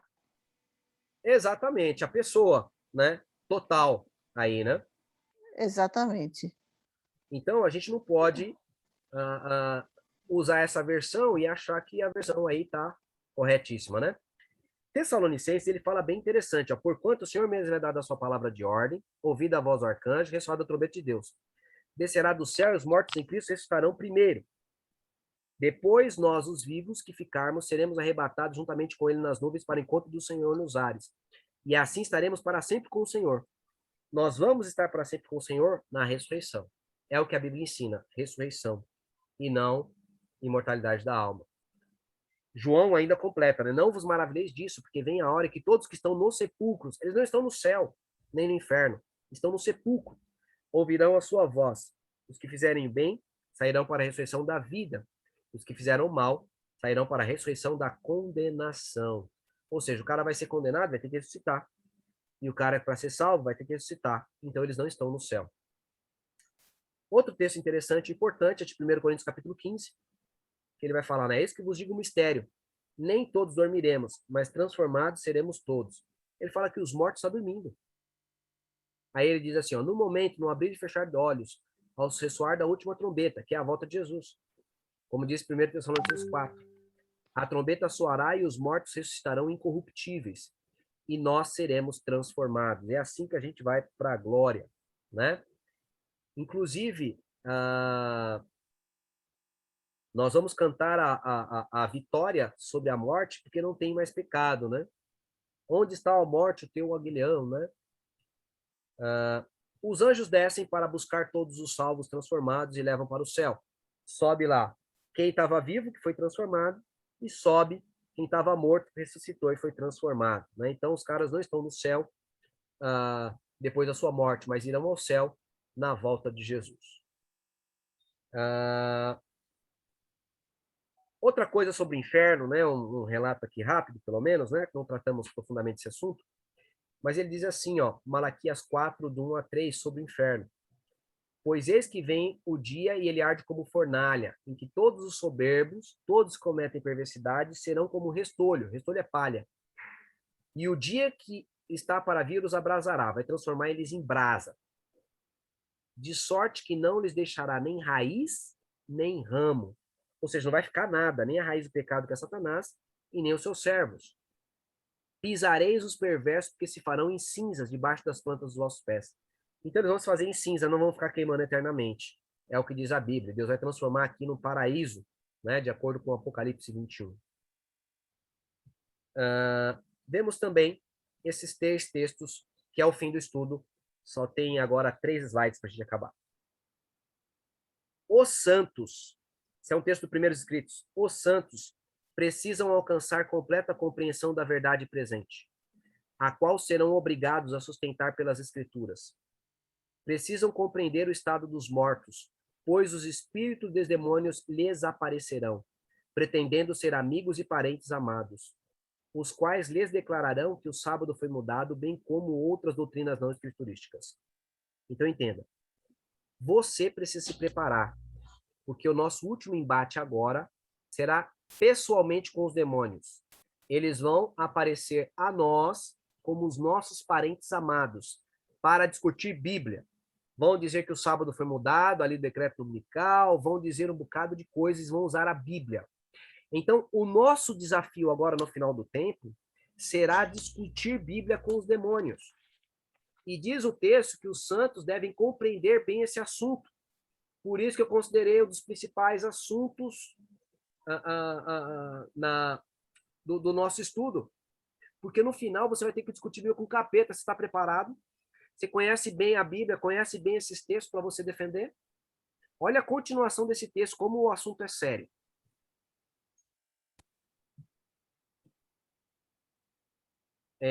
devemos examinar bem o fundamento de nossa esperança. Está falando, você deve conhecer as Escrituras, pois teremos de dar razão dela pelas Escrituras. Este engano, o engano dos demônios aparecerem como nossos parentes, se espalhará. E com ele teremos que lutar face a face. Não vai ter como fugir, você vai ter que brigar com o capiroto. E a menos que estejamos preparados, seremos enganados e vencidos, enredados e vencidos. Se você não estiver preparado para essa discussão no final, agora com os demônios, diz o texto que você vai ser enganado e vencido. Você vai ter que compreender muito bem os assuntos bíblicos, especialmente esse assunto do estado dos mortos. Porque se você não estiver preparado, diz o texto que você vai ser enganado e vencido. Olha o que diz mais o texto. Mas se fizermos o que pudermos, pela nossa parte, a fim de estarmos prontos para o conflito que se acha precisamente diante de nós, Deus fará a sua parte, e seu braço todo-poderoso nos protegerá. E o que é a nossa parte, Wesley? O Éder? Está no texto do grande conflito. Olha esse texto, que tremendo. E presta atenção que ele está mencionando sobre isso. Apenas os que forem diligentes estudantes das Escrituras, estudam muito a Bíblia, e receberam o amor da verdade, ou seja, não basta estudar muito, tem que receber o amor da verdade, tem que abraçar a verdade, estarão ao abrigo dos poderosos enganos que dominam o mundo. Então vai ter poderosos enganos que vão dominar o mundo. E só quem estuda muito a Bíblia é quem vai estar preparado. Ela continua dizendo, pelo testemunho da Bíblia, estes surpreenderão o enganador em seu disfarce. Que disfarce? Satanás estará como Cristo e os seus anjos estarão como os apóstolos e muitos dos anjos dele estarão como os nossos parentes. E é pelo testemunho da Bíblia que você vai surpreender o enganador em seu disfarce. E olha o que diz o texto. Para todos virá o tempo de prova. Essa será a nossa prova, queridos. Para todos. Todos os adventistas do sétimo dia terão que enfrentar esse tipo de coisa. Todas as pessoas no mundo, mas os adventistas do sétimo dia têm que estar espertos. Olha o que diz aqui, ó. Pela cirandagem da tentação, revelar-se-ão os verdadeiros crentes. Por conta dessas malignidades que aparecerão, só vai aparecer os verdadeiros crentes, por quê? Porque eles estudaram muito a Bíblia. Acha-se o povo de Deus tão firmemente estabelecido em sua palavra que não venha ceder à evidência dos seus sentidos? Por que ceder à evidência dos seus sentidos? Porque os seus olhos vão estar dizendo que você está errado. Seu tato vai estar dizendo que você está errado. Seu olfato, você vai estar sentindo o cheiro daquele perfume da vovó, que ela usava, aquele perfume da Avon. Seus sentidos vai dizer que você está errado. Seu ouvido, você vai ouvir a voz, vai reconhecer a voz daquele parente seu, que já morreu. A única coisa que vai dizer que você está certo é a Bíblia, a sua compreensão da Bíblia. E ele está perguntando, acha-se o povo de Deus tão firmemente estabelecido na palavra que não venha ceder à evidência dos seus sentidos? Ele fala, tô vendo, mas eu sei que é do Satanás. Apegar-se-á nesta crise a Bíblia e a Bíblia só? Olha agora, esse é o detalhe que eu quero fechar o estudo. Sendo possível, Satanás os impedirá de obter o preparo para estar de pé naquele dia. Satanás vai enrolar você e eu para a gente não estudar esses assuntos, não decorar esses assuntos, não estar firme nesses assuntos. Disporá as coisas de tal maneira a lhes obstruir o caminho, embaraçá-los-á com tesouros terrestres, é casa, é faculdade, é carro, é empresa. Fá-los-á levar um fardo pesado, é marido, é criança, é tudo, cansativo, a fim de que seu coração se sobrecarregue com os cuidados dessa vida e o dia de prova venha sobre eles como um ladrão. Queridos, em nome de Jesus, estude a Bíblia, guarde a lei de Deus e ore muito. Faça muito bem essas três coisas, porque o tempo final será um tempo terrível. Que Deus abençoe vocês, que esse estudo possa ajudar, a fim de que vocês se dediquem mais no estudo da palavra de Deus, à oração, à fé e a viver as Sagradas Escrituras, porque o tempo mau está próximo. Que Deus abençoe cada um de vocês. Se tiverem alguma pergunta nesse momento, é só fazer. Faz a pergunta aí, Rose.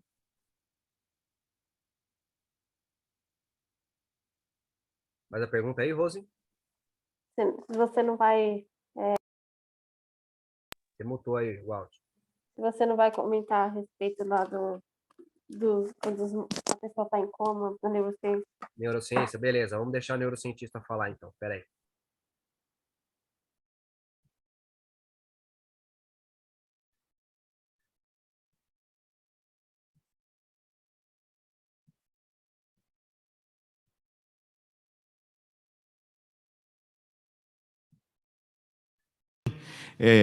Existem casos de pessoas que elas estavam assim numa mesa de operação e subitamente as pessoas perderam, os médicos perderam a vida da pessoa, e a pessoa ela foi para um certo lugar, e eu não sei o que acontece, queria que a senhora explicasse. O cérebro fez ela ver alguma coisa que como se fosse Deus ali. Então, o que é isso? Como explicar isso? É tão interessante, né? A experiência quase morte. Esse é o termo que a gente usa. Um dos cursos mais lindos que eu já fiz na vida foi um de envelhecimento. E a última aula era sobre morte. E os cientistas, de fato, sempre tentaram descobrir o que é essa experiência quase morte, que as pessoas veem essa luz no fim do túnel, que vão para um lugar incrível, que a sensação é tão boa que ela não quer voltar. A explicação científica é linda. Eles colocaram alguns pilotos desses de avião de caça, que tem um grande treinamento físico, né? Colocaram eles numa cabine de alta rotação para simular uma situação quase morte. Então, vai rodando com uma alta rotação mesmo, até que eles desmaiam por conta dessa situação, simulando, então, uma experiência quase morte. E é tão interessante ver o vídeo que, quando eles estão para desmaiar, todos estão sorrindo. Fazendo as medições neurológicas, né, das substâncias e tudo, o que se percebe é que, quando a pessoa está para perder a vida, o organismo, lógico, comandado pelo cérebro, libera em quantidades maciças todas as substâncias do prazer, de bem-estar, de alívio de dor. Então, a gente tem assim um derramar de serotonina, endorfina, dopamina, tudo que é bom é derramado de uma forma incrível no momento que a pessoa está morrendo. E é por isso que aqueles que estão lá quase morrendo e voltam, eles falam assim: era tão bom que eu não queria nem voltar, era claro, era um lugar de paz. E isso é tão incrível, que não tem jeito, eu vejo Deus em tudo, não tem como. Mesmo para a coisa mais terrível da vida, Deus nos dá uma oportunidade de vivê-la da forma boa, entendem a ideia? É a misericórdia de Deus. Mesmo no pior momento, que é da morte, Deus faz com que o seu corpo se sinta bem. E Ele nos dá um alívio mesmo na hora de morrer. Então, Fechou? Entenderam aí? Entendeu? Glória a Deus. Vamos orar? Fala aí, Wes. Tem uma situação que o pessoal fala que eles têm aquela experiência de sair do corpo, às vezes numa mesa de cirurgia, e eles conseguem ver um médico fazendo cirurgia no seu próprio corpo, ele tem aquela sensação de que está sobrevoando, tem aquela sensação de que saíram do corpo. Aí eu acho que isso aí é um pouquinho diferente do EQM. Ok. Essa ideia também é o mesmo caminho. Só que o que acontece? O cérebro ele vai trabalhar com as informações que você tem no cérebro, as crenças que você tem no cérebro. Então, dependendo das crenças que você tem, ele acaba utilizando essas crenças neste momento. Mas essa mensagem que a gente acabou de ver da neurocientista aí falando, eu não sei se é ela que falou esse aspecto aí. Acho que eu vou até verificar. Que eu já vi gente aí dessa área falando desse aspecto aí também, né? Ele age de acordo com a crença aí de cada um. O cérebro seleciona algumas crenças, né? Tanto que tem outros que vão falar que vai para o inferno e tudo mais e tal, tudo, né? Então ele utiliza também, às vezes, nesse momento, das crenças da pessoa para nesse momento. Mas o que eu quero que você note aí nesse aspecto é que o cérebro pode produzir, né, uma ideia de prazer, ela vai falar sobre luz no fim do túnel, uma ideia de prazer, de ver luzes ou de ver, né, o seu corpo flutuando e coisa do tipo, né, ou coisa do gênero, sem que seja a imortalidade da alma, né? Na realidade, continua sendo quase morte, porque você estava, normalmente essas pessoas, elas passaram por um processo de que elas supõem que morreram, quando na realidade elas não morreram.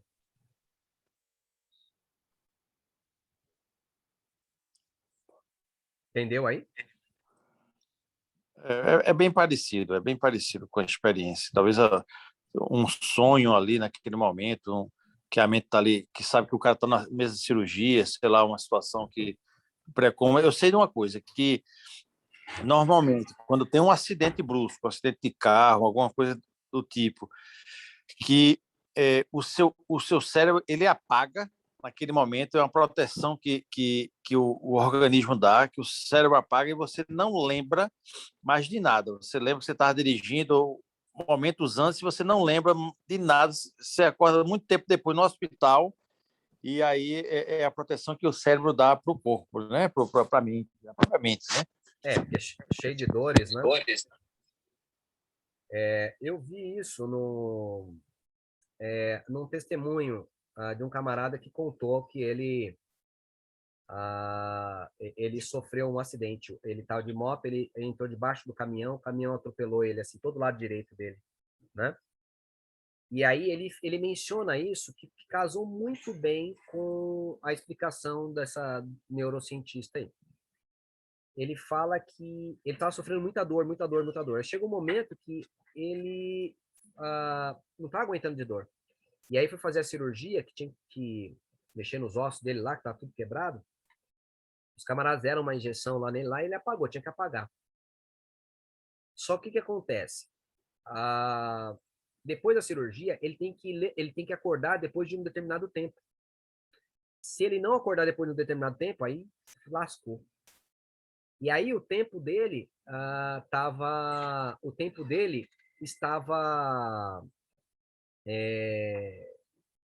acabando. E aí os médicos fazendo de tudo para acordá-lo, né? E ele dizia que ele não queria acordar. Olha para você ter uma ideia de que, de acordo com as crenças da pessoa, é o que ela vê. Ele disse que ele estava dando aula, ele é um professor, ele estava dando aula para o 9º ano, e a aula estava fluindo prazerosamente. E ele não queria acabar da aula. Então o pessoal querendo acordar ele não queria acabar a aula. Olha que coisa tremenda, né? Então eu vi isso aqui faz 3 semanas, né? Então são coisas que o cérebro vai criar, né? E ele dizia que estava um prazer, estava muito grande, né? Que é essa questão de produção hormonal que o corpo faz. Possivelmente porque o cérebro sabia que estava cheio de dores aí, né? Da questão da cirurgia dele, né? E aí o cara não queria acordar, né? Então tem esse testemunho. Eu vou até ver se a igreja gravou, para ver se eu disponibilizo aí para vocês, tá? Queridos, que Deus abençoe vocês. Vamos fazer uma oração. Eu vou abrir o grupo ali para vocês fazerem os comentários de vocês. Motivem o povo a ver isso, porque é muito importante, muito importante. E que Deus abençoe a todos, que todos estejamos preparados. E nesse tempo final, quando o capiroto aparecer na casa sua aí, meu irmão, para discutir Bíblia, você esteja pronto. Porque o texto diz que quem não estiver pronto vai ser enganado e vencido. Oremos.